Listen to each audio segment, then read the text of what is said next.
Welcome to the Tuesday Weekend, our podcast about the bar and restaurant industry. With me live from San Diego is Nick Parkin. Nick, how was your weekend? Didn't have one this weekend. It's been 8 straight now. Yeah. Some guy called in sick, I thankfully have my busser who has been out for bereavement leave for 3 weeks coming back on Friday, and there will be much rejoicing. But joining us again is Chef Denen Oliver. Hi, Dee. Hello. How are you guys? Today, I want to talk about guest modifications. This does touch a little bit on allergies here, but what I really want to talk about is getting your sauce on the side, asking, can I substitute the sweet potato fries for the grilled shrimp for no upcharge? Or the worst habit, treating the menu as a choose-your-own-adventure ingredients list. We will discuss what a 7-top, where every item has some modification, does to both the server and the kitchen. And now, sure, there are some food styles that do allow for guest imagination. Both pizza and sushi immediately come to mind. But even with pizza toppings, there is a limit. So we'll talk about kitchens, we'll talk about busy bars, and the lineup at the computer, because the servers literally have to spell everything out for the kitchen. I want to point out where I think the problem all started. I believe that we, those who cook and pour drinks for the public, are a long-term casualty of the burger wars of the 70s and 80s. In a desperate attempt to claw away at McDonald's overwhelming market share, in 1973, Burger King launched its first Have It Your Way campaign. The company spent the next 50 years and literally billions of dollars telling American eaters that how chefs and restaurants want to present a thing is wrong and how the customer wants it is right.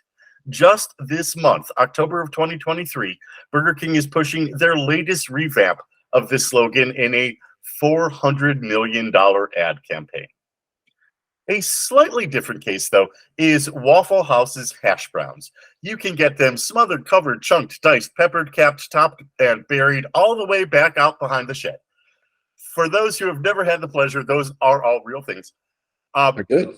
The menu is set up for you to have any or all of those options. That is categorically different than going to a burger joint with a dozen different topping styles and saying, well, I want the bison burger patty, but instead of the barbecue, I want the garlic aioli. And instead of the cheddar, use the blue cheese. And instead of the lettuce, go get some shredded nori from the sushi joint next door. Please don't do that. So I recognize there are some easy, I guess, more innocent substitutions. Like some more innocent substitutions would be like if you have a dairy allergy and you don't want cheese on your burger, or you have an intolerance to onions in all your cuisine. Usually It's a burger without the onions, you know what I mean? And those are easy. Like substitutions and weight and our subtractions are very easy. If it's dietary based, if it's allergen based, we're ready to accommodate you. Well, okay. In most cases, asking for something to be omitted from an item is the easier substitution to make. All right, no cheese.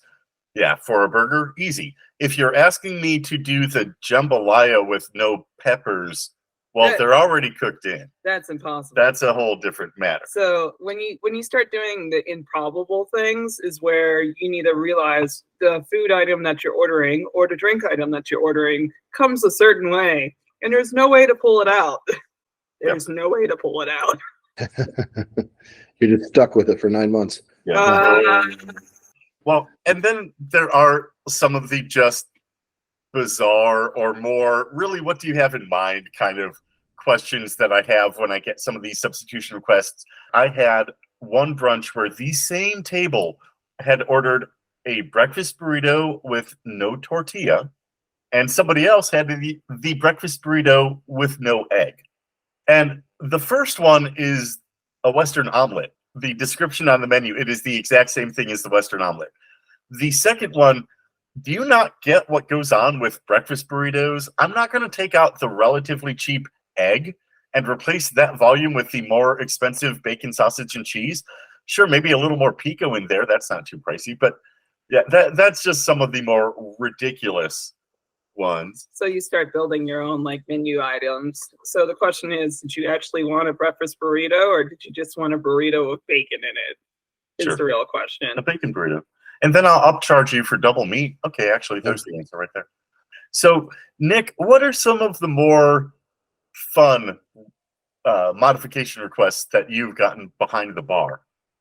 Well, behind the bar, there's again, it's social trends that actually dictate this more than people wanting something specific. The big one that comes to mind is a skinny margarita. So a margarita is just tequila, triple sec or Cointreau, lime juice, ice, and maybe kosher salt. That's all that goes in a margarita. And then again, back in the 90s, in 2000s, people started adding orange juice to it. And then the big one now is agave nectar. Now, most places just try to buy the cheapest agave nectar possible, and that is actually agave flavored corn syrup. So when someone wants a skinny margarita, they want a margarita without agave nectar. And it took me a while. I'm like, I never put that in a margarita. They're like, I want a skinny margarita. I'm like, what do you want me to take out? The lime juice, the triple sec? I mean, what didn't make sense to me. But no, I still get people, can I get a skinny margarita? And I'll tell them, we don't have agave nectar. We don't, this is just a margarita. Everyone's been conditioned to, oh, I want a skinny margarita. It's the same thing as we've dropped 7 vodkas at my job because people don't order a vodka soda. They order Tito's and soda. That's all they order. That is some incredible just brand strength right there for Tito's. It is. It really is. Before that, there's always the old fashioned thing that, you know, you make it, if you're not from Wisconsin and you make it wrong, the Wisconsin person gives you hell about it. And you're just going like, man, I made this how we make them. Sure. But that's more of a regional thing. But yeah, no, there's always drinks. People want stuff out of drinks. They'll ask for, like, again, I've had margaritas. Can I make a margarita without lime juice? And I'm like, you want tequila and triple sec in a glass. Yep. And then they're shocked when the glass doesn't come out full because I'm not adding more liquor. You don't get a full glass is not in a cocktail. A full glass is not guaranteed. Now on the food side, because most places I've worked, we do serve food. I've spent most of my time squelching. I'm just going like, okay, man, you just don't want this. Right. I mean, it's kind of like the same thing again. And this is going back to tequila too. Half the shots of tequila I pour need to be chilled or need to have lime juice in them. Or I'm just going like, man, if you don't like tequila, it's like, I want my tequila. I want some lime juice in it. I want it shaken and chilled. And can I get a pineapple back? And I'm just going like, if you don't like tequila, don't drink tequila because you're doing everything possible to change the flavor of it so that it doesn't taste like tequila. Back in the Red Bull vodka days, it was Red Bull vodka, yeah, but it was also a lot of places. That's when people started using Monster and started using other energy drinks because they were much, much cheaper. Oh, yes. This is what we use. We don't have Red Bull. Yeah. You want it or not? At my job, we had the Uptime energy drink because that's what the F&B director brought in. Because the cases cost 2/3 of what the case of a Red Bull does. Yeah. Oh yeah, yeah. And there's never been a sale on Red Bull or a discount on Red Bull. And the stuff, and this is for all you listeners out there: Red Bull and alcohol do not go well together at all. They are horrible for you. It's not good for your heart. It's your brain, or most everything in your body, liver. Yeah, kidneys. It doesn't, like when that first came out, they were running brain scans on it and it was coming back like you were on acid while drinking Red Bull and alcohol. That's how your brain was firing. Good old Red Bull and alcohol. There's those. I mean, and with the food ones though, I have to go back to my kitchen every single time and tell them, because if I just put on, and this isn't even a difficult one, plain cheeseburger, I have to go back and say, okay, no sauce, no tomato, just meat, cheese, and a bun. And even then it's 50-50 if they get it right. All right. Well, then that segues to the fact that some modifications are not as universal throughout different kitchens as some people might think. Like a situation that I had, it was no tomato, X pickle. And the X was supposed to be extra pickle. But with me, X usually means and. And so I made the mistake of like taking the pickle off until I was corrected. It was extra pickle.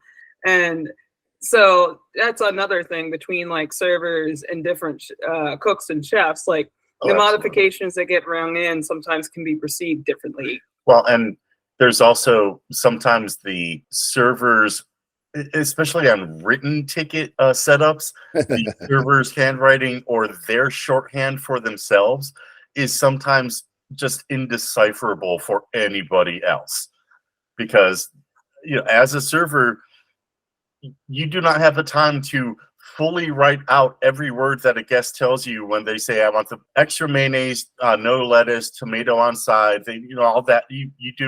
You're making shorthand for all of that. And sometimes even you will then get back to the POS and look at that and think, what the hell did I mean? Yeah, my handwriting's that bad that I'll be like, and then flip it over and be like, I have no idea what I wrote down.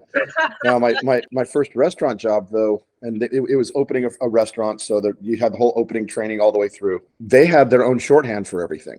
Oh, so like you wanted the chicken fried steak, that'd be STK. You wanted or bacon cheese casserole, that'd be a B. And then you wanted this, and that would be an R. And like you had tests on which letter, like, so you would look down, it would all be in shorthand, but I still use those letters and short things I find myself just absentmindedly doing it, like just da-da-da-da-da, and look down like, I haven't used that for 30 years, but this is what it means, and just ring it in. Well, yeah, it's good to have like a universal shorthand. It makes it easier for you, the bartender, easier for the server, and easier for the cook. I actually used to work with a server who, at her breakfast joint, her shorthand for sausage was G, because S and A were already used for something else. Sauce is something else. So it's just like, well, move down the word until you get to one that no other word's going to use. But that's pretty much how it works. Yeah. All right. Well, other industry peeps, what are some of the odder modifications that you have been asked for? Leave us some comments below, because there are always some good stories in that. I actually used to keep kitchen tickets with the what the hell kind of ones on there. So let us know, but we're going to take a quick break, and when we come back, we're going to talk about the stack of problems that come when you modify your food. So stay tuned. Thank you.